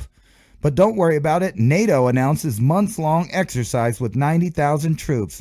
NATO announced Thursday that it would begin its largest military exercise in decades next week, involving 90,000 troops and testing all the allies' ability over months to engage in a conflict with adversaries like Russia, which is not my adversary. They're not, as far as I know. I was cool when they knocked down the wall and started, running the pizza commercials and being capitalists and saying they wanted to be friends with the United States. But, NATO and the United States said, you know what, we're bored and we missed the good old days and when we were enemies, so you're going to be an enemy again. That's why we built a bunch of, bases next to you, even though we agreed not to. But you're the bad guy. You're the bad guy. Maybe they are the bad guy. I don't care. Why are we building bases over there? I don't want to fight them. I don't want to fight for the Ukrainians. And now that the Ukrainians spent their youth, they want other countries' youth. They want our youth. They want my youth to go over there and die for their stupid banker war. No thanks. How about that? How about go suck a rotten egg? Anyway, Steadfast Defender 2024 will run to late May and involve units from all 31 NATO member countries plus candidate member Sweden, U.S. General, the Times. I almost said Jennifer Crystal, but it's General Christopher Cavoli, NATO's Supreme Allied Commander, Europe, told journalists. The exercise, compounded of a series of smaller individual drills, will span from North America to NATO's eastern flank close to Russian border. It will involve 50 naval vessels, 80 aircraft, and over 1,100 combat vehicles. The U.S.-led alliance has dispatched thousands of troops to its eastern flank and draw up most expensive plans since the collapse of the Soviet Union to protect itself from Russia. That sounds like if you're sitting at home and you're like, you know what? I'm totally terrified and I'm batshit scared of cougars. And then, so to prove that you're scared of cougars, you get you and 40 of your guys to go up with a bunch of sticks and poke a cougar in the wild that you would have never come across normally because your territory doesn't really border it or whatever, but no, let's go into its lair and poke it with a stick and then say, hey, how dare you? Stop hitting me. Stop hitting me. Anyway, let's move on. Could UK be drawn into a war? 3 threats that could spark World War III. Could it? It's already dropping bombs in the Middle East. Ominous warnings from Russia, missile strikes in the Middle East, and uneasy diplomacy in China. The threat of World War III has never loomed larger. In a chilling speech on Monday, Defense Minister Grant Shapps declared that the international relations have entered a new era. We must prepare to deter our enemies, prepared to lead our allies, and prepared to defend our nation whenever call comes, he said. Shapps said Russia, China, and Iran pose serious threats, calling them unstable and irrational. I guess that's why they keep attacking us, and they built all those bases around our countries. Oh, I'm sorry. See, it's just messed up because, I don't hate these people. I don't agree with some of their forms of government. I don't want to go to China. I don't want to live in Iran. But are they really starting it with us, or are we starting it with them? Did they come and build bases around our countries, or did we build bases around their countries? Are we trying to control the area where they live, or are they trying to control the area where they live? Is there a Russian, Chinese, and Iranian representative at the city council in your local area deciding to up your taxes?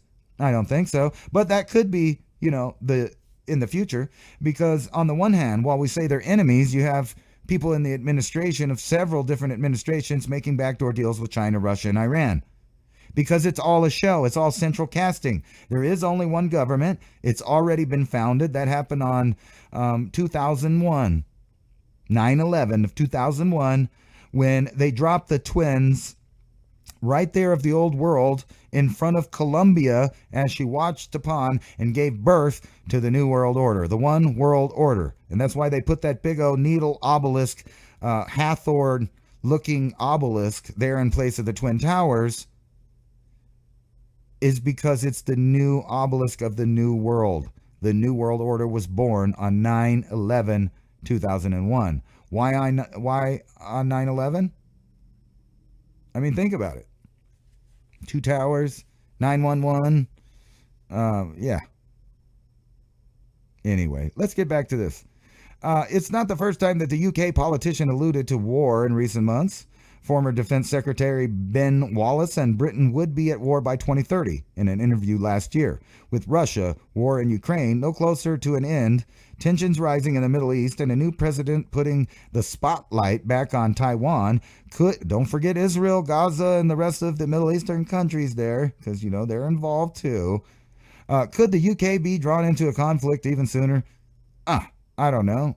Aren't they already? I thought they were dropping bombs in the Middle East right now with the United States. Well, anyway, Germany, once a powerhouse, is at its economic standstill, according to this article here, which is funny. What do countries usually do when they're at an economic standstill? Well, they usually go to war. So it makes sense that a leaked German military document warns of World War III with Russia by 2025. Hundreds of thousands of troops deployed in Europe. Didn't I just read an article where NATO said they're already doing that right now as an exercise? Leaked classified documents from the German military have warned that a potential full-blown war between Russia and NATO, in which hundreds of thousands of troops are deployed in Europe. In other words, just like World War II, except for we picked a new enemy. We betrayed the last people that were on our team and sided with the other people that we supposedly beat and took all their people in, and we paper clipped them into a group, and then we made bombs, and we made groups like CIA and the Department of Education, and et cetera, and then we let their kids and their grandkids and their buddies create things like the NDAA and Project for a New American Century and, Homeland Security, brought to us by people like the Bushes and what's the little think tank, Karl Rove, who happens to be the son of an SS officer. And then think about it. We got NASA and all these other things built by who? The war machine of Germany from World War II. But that's okay. We don't have to pay attention to reality. We'll just pretend like we believe their story that they keep telling over and over about why things are the way they are, and not believe your own lying eyes. Under the scenario laid out by the German military, the Kremlin would begin a mobilization of 200,000 soldiers in February and launch renewed efforts to capture the Ukrainian capital of Kiev. So right here, you're hearing that the Germans,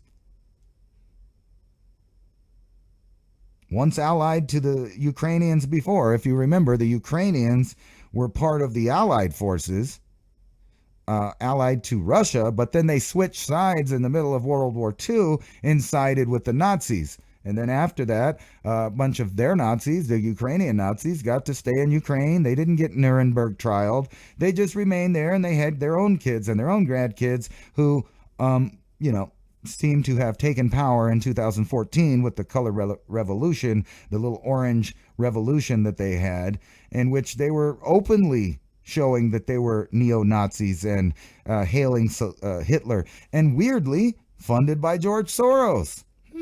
The same guy that in World War II allied with a Nazi to snitch on other Jews for financial gain. He was, in fact, a sympathizer. There is a news thing from, I think it was 60 Minutes out there, where he talks about it being the best time of his life. Wow.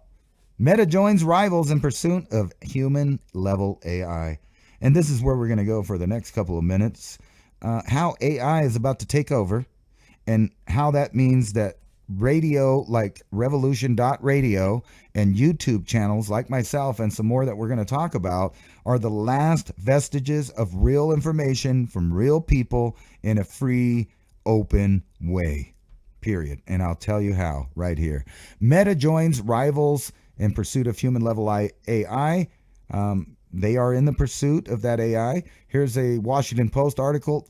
The Davos elite embraced AI in 2023, but now they fear it, and they fear it because it's out there and other people can use it. So what does that mean? That means they're going to have to make some kind of world governing body to regulate artificial intelligence in the years 2024 and in the future. The Davos elite. And over here, AI fears creep into finance, business, and law. Same reason. So the World Economic Forum, don't worry about it. They're here to save us. They're going to make a governing board, a body of some kind to regulate that artificial intelligence. Now, why does that matter? Well, I'll show you in just a second. As robots, baristas, and AI chefs debut at the Vegas Tech Show, casino union workers fear for their jobs, and they should, because this is the future. This is what's going to replace you. If you haven't figured it out, they have a formula, and they need to reduce a certain letter in that formula, and it's you. You are the reduction, the net zero, the carbon that they want to remove. And they're going to replace a smaller population on Earth, probably about 500 million, with people that are servants that work for another class of technocratic elite that will be a separate species. And down on the ground, you will be the maintenancers, and you will live with the robots and the AI, and indeed you will work on it and become it and be part of it. Food deserts rise in Democrat-run cities as grocers leave in droves. Well, why are they leaving in droves? Well, they keep getting stolen from. They keep getting robbed. They keep getting their store burned down when people are not throwing revolutions and insurrections out there in the street, lighting everything on fire, saying down with the U.S. government and things. But I know that those were not insurrections. Those were just peaceful protests. But because of that, food deserts are coming in America, and I predicted this on the Mini Ice Age Conversations podcast when I talked about soon all of the retail or box stores are going to leave areas, and there will be only distribution centers with armed guards. And to get in there, you will have to have identification, and you will have to have a good credit score to be able to get the goods at those places. And what's going to happen for everyone else is there will be deserts of no food because no stores or outlets or retailers are going to sell it. But when they reopen, don't worry, there'll be single file things with facial recognition and biometrics.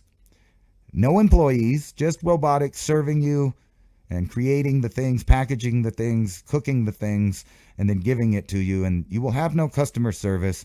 There will be a kiosk where you can pay and talk to the robot and the AI customer care that won't have the options that you need to fix your problem. And then they'll hang up on you. And guess what? If you get mean with the robot or get mad, they'll send another robot to find out why you're upset, because they've realized that you're emotionally upset. The fact that no people are there to talk to take care of you. But that's okay. Your AI cooked and sold to you burger might taste good from that printed out meat there. Anyway, let's move on, and I'll get back, if you're not a goldfish and you're still paying attention, to what I was talking about earlier. Japan announces successful slim lunar landing, 5th country to reach the moon service, according to them. Japan's lunar lander reaches the moon, but is rapidly losing power. Oh no, space agency says. Japan joins an elite club by landing on the moon. What are others doing? I don't know. Do we got some HD footage? Have they figured out how to send a GoPro to the moon or to Mars on a little robot so we could actually look at stuff in a little more high definition and actually look at interesting things like the horizon, the sky, objects and things like that, and stop looking at the ground or, rendering pictures from artists' conceptions along with computer generated images of different filters that they picked up or whatever they like to do there. Anyway, American alligator frozen in ice as temperatures in Texas plunge. Oh, so sorry about the global warming. Anyway, let's move on to this. Where was it? To get back to, here it is. Why are they so worried about the AI?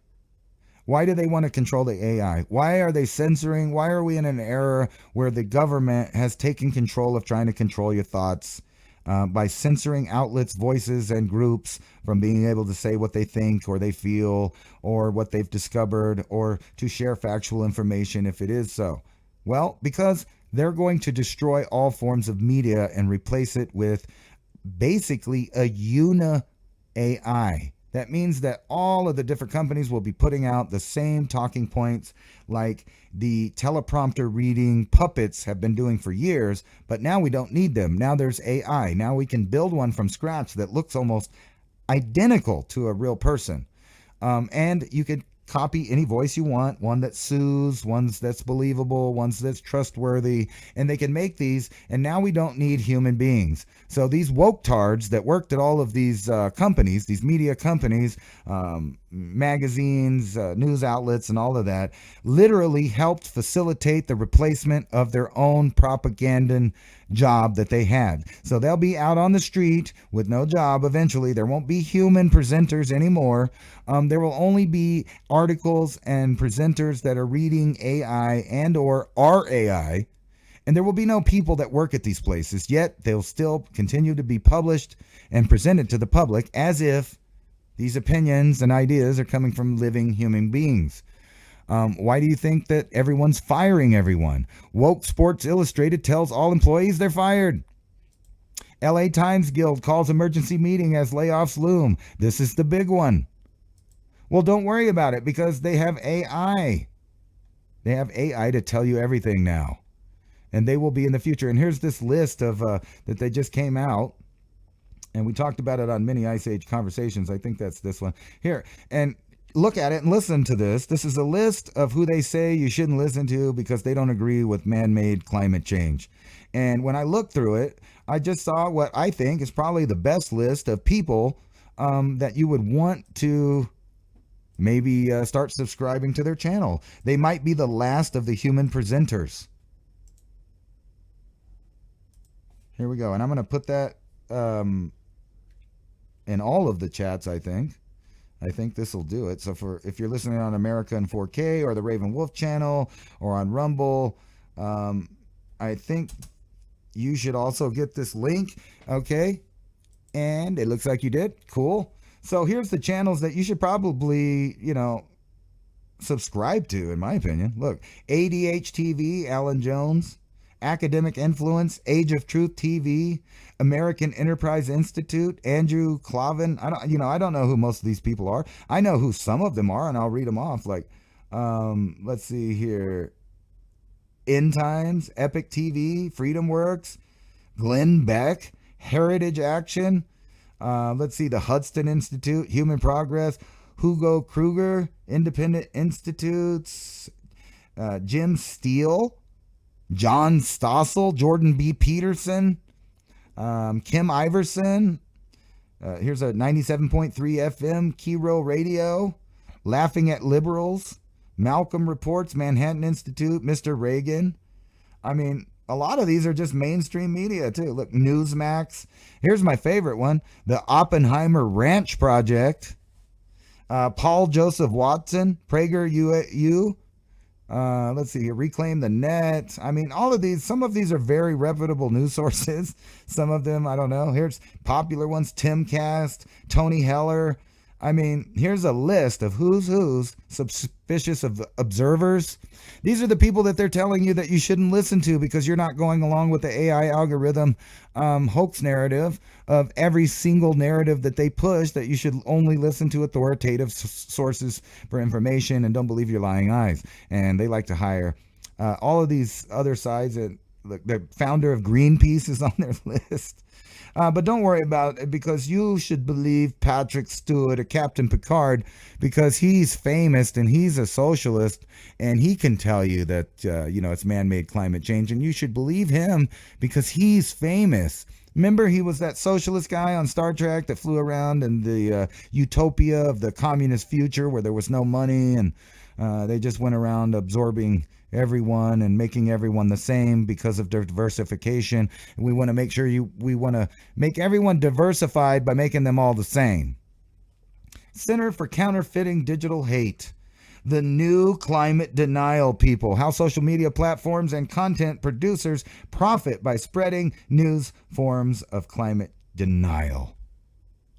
Not news forms, new forms of it. Anyway, back in the real world, Ecuador arrests hundreds in a bid to halt eruption of gang-based violence. Because if you didn't know, the Central America is about to break out into a war zone, including northern South America. British troops in Ukraine would be a declaration of war, risking nuclear response. According to the Russians, we already knew that. Scheme emergence among U.S. allies after Yemen attacks. And guess what? We see the UK and the U.S. are already striking, as we've reported before. But look at some of these other countries that just joined in. The Netherlands, Australia, Canada, Bahrain, and who else? Together with attack perpetrated by Germany, Denmark, New Zealand, South Korea. These are all countries that are great. Aren't these all the countries that locked down and said that you don't have no freedom anyway? I digress. Who cares? Field trip in American first magic mushroom school. I thought this was cool. I'm not going to read you the article, but it is from The Guardian, so look it up and read about it. I've had my own magic mushroom school, man. I don't need no thinking school. I just went out and found them and ate them, dude. I don't know what you guys are tripping on. Anyway, they're going to replace all writers, all media outlets with AI in the next few years. So if you're not already subscribed to some of the people and you're not already emailing them and finding out what's going on and you're not connected to them, you may find that one day you just turn everything on and you can't find anybody and there's no other opinions on any internet source in the metaverse or anywhere else. And if they continue to get rid of books and old files of books, the potential for a lost civilization increases. Volocopter flying taxi seeks to seduce Paris. A German company is seeking to use exposure generated by the Paris Olympics to overcome the opposition of local politicians and demonstrate that flying taxis can serve the French capital. But guess what? They're probably not going to let you have this. Instead, you'll probably see one of these fly into something and explode long before a successful taxi service is used by it. Think about it. They're trying to get rid of private and commercial ownership of drones and things like these so that they're totally regulated by the military and the governments so that they control all aspects of travel. That's just a fact. And besides that, how is this German company going to do anything except for maybe send these over and blow up Russians once World War III starts, when their company goes to war? I mean, their country. Excuse me. Freudian slip. China, scientists create a mutant virus. I'm not going to say the beginning of it, but you can all read it and it sounds familiar because it's been going around for the last couple of years in a supposed pandemic. Chinese scientists create a mutant virus strain that attacks the brain and has a 100% kill rate in mice, as they admit there's a risk to spill over to humans. Well, thank God for that. As if there wasn't enough to worry about. The last days of barcode? Is it the last days? Yes, it is, because everything's going to be sent via AI through a shipping, and you're not going to be able to go to the store and use it, and therefore they don't need a barcode for the grocery store. And as I've talked about lots of times, if you see a UFO, do you know what you're seeing? And even if you saw a being crawl out of said UFO and walk down the street and it looked amphibian or reptilian or some other combination of weird stuff, how do you know it wasn't made in a lab? How do you know what you saw was even real? Look at this. Say if you went back 15 years ago and you showed this to people, they would lose their minds. I'm going to mute it. I think it's muted. There we go. And play it. But anyway, they were tricking people with the Samsung drone show, massive Samsung drone show with colorful whirling lights, mistaken for UFO. Well, it was mistaken for a UFO because they animated a UFO with the lights. But think about, and times before, when people thought they saw things like this, could it have been just early military drones making and creating optical illusions to drive the public insane? Insane Las Vegas law might jail people for taking photos. That's right. Don't worry about your First Amendment or anything. People hoping to take some great photos in Las Vegas better have their wrist lubricated for the handcuffs that might come out. Now, I'm sure many of you saw the headline and must be thinking to yourself, how the hell can taking a photo in Las Vegas result in possible jail time? Surely this must be a joke. I'm back from Las Vegas after 5 days of pure anarchy and chaos. Porn star drama, a pissed off comedian trashing America, coolest bar you've ever heard of, 9/11 remembered at a World War II tank talk. Did I break my ankle? I don't even get what that's somebody's. I thought it was part of the article. Evidently not. Ladies and gentlemen, I wish that was the case, but unfortunately I have some dark news to share. A new city ordinance is in effect that bans stopping, standing, or engaging in an activity that causes other persons to stop on certain areas of the strip. That includes the awesome pedestrian bridges, according to Men's Journal. The measure extends 20 feet surrounding connected stairways, elevators, and escalators. The exemption to ordinance is anyone who is waiting for the elevators, escalators, or stairs. That will keep you out of metal bracelets. In other words, if you're not moving, you can't take a photo. That's not that bad, but I think it's going to get thrown out. Who says I have to, be moving to exercise my First Amendment? I don't think so. Why ditching caffeine might be the best move for long-term health, according to study finds. So I'm going to go ahead and say, screw you, study finds. I don't even care what you have to say. And I'm going to take another drink of coffee right now. Refreshing. New utopian enclave? Or a testimony to inequality? Yada, yada, yada. Something about Guatemala City being, a nice place, except for all the people they sent on, transit up to the north with certain tattoos and military ages and whatnot. Soldiers. Oh, Freudian slip. That's a new article. Sorry. If you don't know when I'm starting. I wasn't talking about all those people coming in the U.S. with all the tattoos and the weird numbers and, affiliations and whatnot. I wasn't talking about that. Soldiers enter key Ecuador prison amid war on narcos. Official. The Ecuadorian Army and police on Thursday launched operation in a vast penitentiary complex in the port city of Guayaquil, the nerve center of the government's war on drug gangs. Army and police personnel are carrying out a new intervention to notably control the internal perimeters of the penitentiary center, the Army said in a press release. And if you notice, Guatemala and El Salvador they ain't been playing with the groups that are infiltrating the United States. We don't prosecute them. We let them go around, molest people, rape people, rob people, kill people, whatever. It's okay. They're just dreamers. Don't worry about it. But in their host country where they came from, whoa, their country is not playing. And they are not playing with their country. Prosecutors probing gang-related Ecuadorian TV studio attack is killed. Oh, sorry about that. I guess you won't be, prosecuting nothing there. New cancer cases projected to top 2 million, hit record high in 2024. That's right. The population's about to go down, and nobody's going to find out why. Don't worry, though. We'll have lots of races for the cure. We'll wear our little ribbons for the cure. We'll donate to those people that say they're trying desperately to find a cure, but we'll never talk about what causes it. And I've been saying that for at least 10 years now. When's the last time or the first time that you've ever seen a race to find the cause of a disease? Never. Not never. That's when I'm going to tell you not never. Now, I've heard some other radio hosts also say that. So the idea is catching on because the idea is obvious. Why don't they want to find the cause? Well, it's pretty obvious because our whole medical system is to treat symptoms. They don't care if you live or die. They make money from treating you.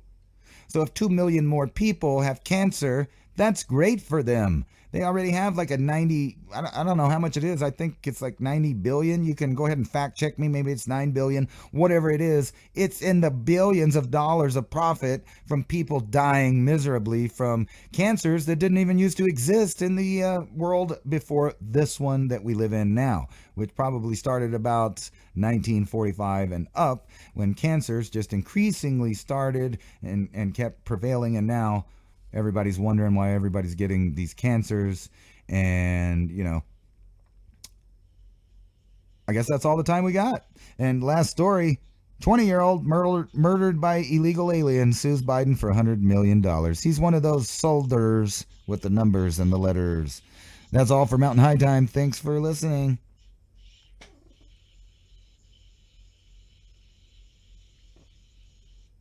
But for you guys on YouTube, I'm still going, right? Family of autistic woman, 20, murdered by illegal alien, sues Biden administration for $100 million. And those are those nice guys I was talking about that for some reason down in the Central American countries, their government is now taking care of those guys. And I thought this was a interesting article right here. California elections worker opens fentanyl-laced envelope. Maybe, if you work for the government, you might put a little birdie in to all of those Marxist people that run California that maybe, just maybe, we should stop the flow of fentanyl, and then maybe people won't be having enough money or enough power to send a laced envelope full of it to you. Oh, doesn't that suck when the problem that you created starts to affect you? Oil prices are about to soar. OPEC gets bullish on global demand, and you can expect your gasoline to go up. Tesla's AI cars crash more than gas-powered cars. I already knew that, but don't worry about it. You think there might be something in common, but don't worry about it. You won't crash if you can't start your car in the middle of winter because of the global warming. Multi-billion-dollar bet that truckers will ditch diesel for electricity. Sounds stupid, right? Because of the Tesla thing and all the electric cars dying. But guess what? Hear me out. I bet the leaders of this here nice nation would absolutely put everything electric. Then, whenever a winter storm comes in, guess what? Your electric trucker, he ain't delivering the food to the supermarket because his car won't start, because his truck won't start. Does that sound like a good idea to you? Or do you want the classic diesel that warms up and has a nice heater and keeps on trucking through the weather? I don't know. I think I might like the other one. I'm just saying. The true cost of Chinese solar panels. The Biden administration's green industrial policy was put to the test last year. Even with the support of subsidies and tariffs, U.S. solar manufacturing struggled to compete with the flood of cheap solar panels pouring out of China into the global market. While some argue that the U.S. should loosen restrictions on cheap Chinese solar panels to accelerate renewable energy deployment, this approach is unsustainable. Well, guess what? China would produce these for cheap prices because they have all the rare earth minerals that it takes to build these, and we don't. So they can outproduce these until we go out of business and then charge the regular amount that it actually cost for them. So how about that? Billionaires wanted to save the news industry. They're losing a fortune, but don't worry about it. They'll reinvest in AI, and then the AI will take over. I like this one. I'm going to close on this one because this is a 420 story. Man tried to swap drugs for fried pickles. January 19th, the Buffalo Wild Wings had closed late Sunday when Justin Carpenter pulled up to the Lawrence, Indiana restaurant around midnight looking for food. Fried pickles, to be exact. In an ill-advised bid to get the kitchen reopened, Carpenter, 25, posed a barter exchange to the B-Dubs employees, two of whom were minors. As alleged by police, Carpenter offered drugs to the Buffalo Wild Wings workers in exchange for fried pickles. Carpenter, who was wearing an ankle monitor as a result of a prior drug arrest, offered marijuana, cocaine, ecstasy, and a vape cartridge containing THC, according to the workers interviewed by the cops. You know what's so funny about this? Is this Wingstop? No, this is Buffalo. Anyway, there's a Wingstop next to the dispensary where we live, where you can stop and buy a cartridge with THC, and you can be offered a marijuana, and you can buy that marijuana, and then you can smoke that marijuana, and you can eat your fried pickles.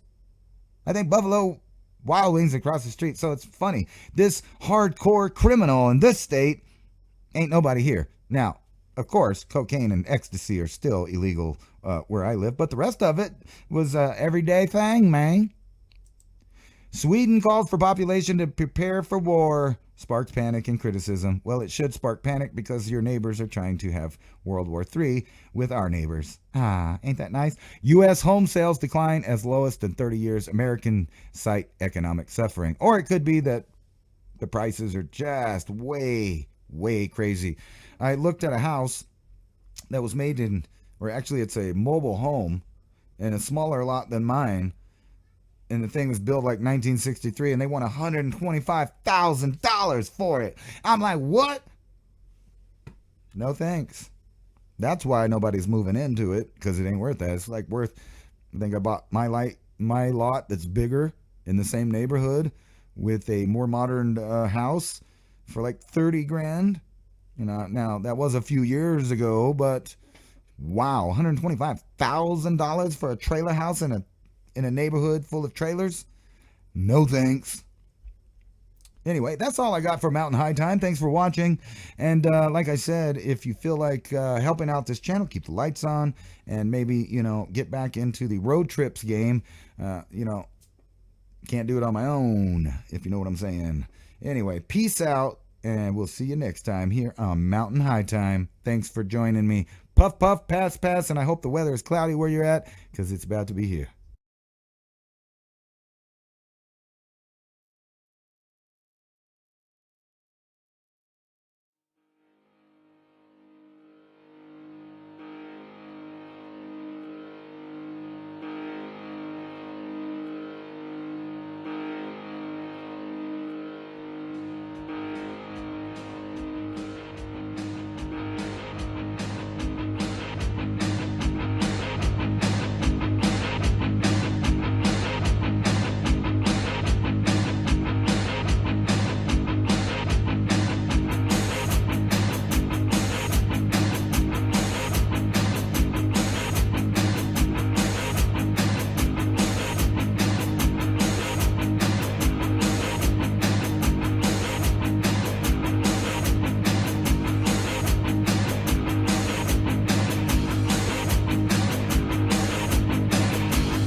Are you trying to tell me you're gay or something? Gay, straight, retarded. Why do we have to put labels on everything? Because we do alright, or else no one's going to know what the f***'s going on.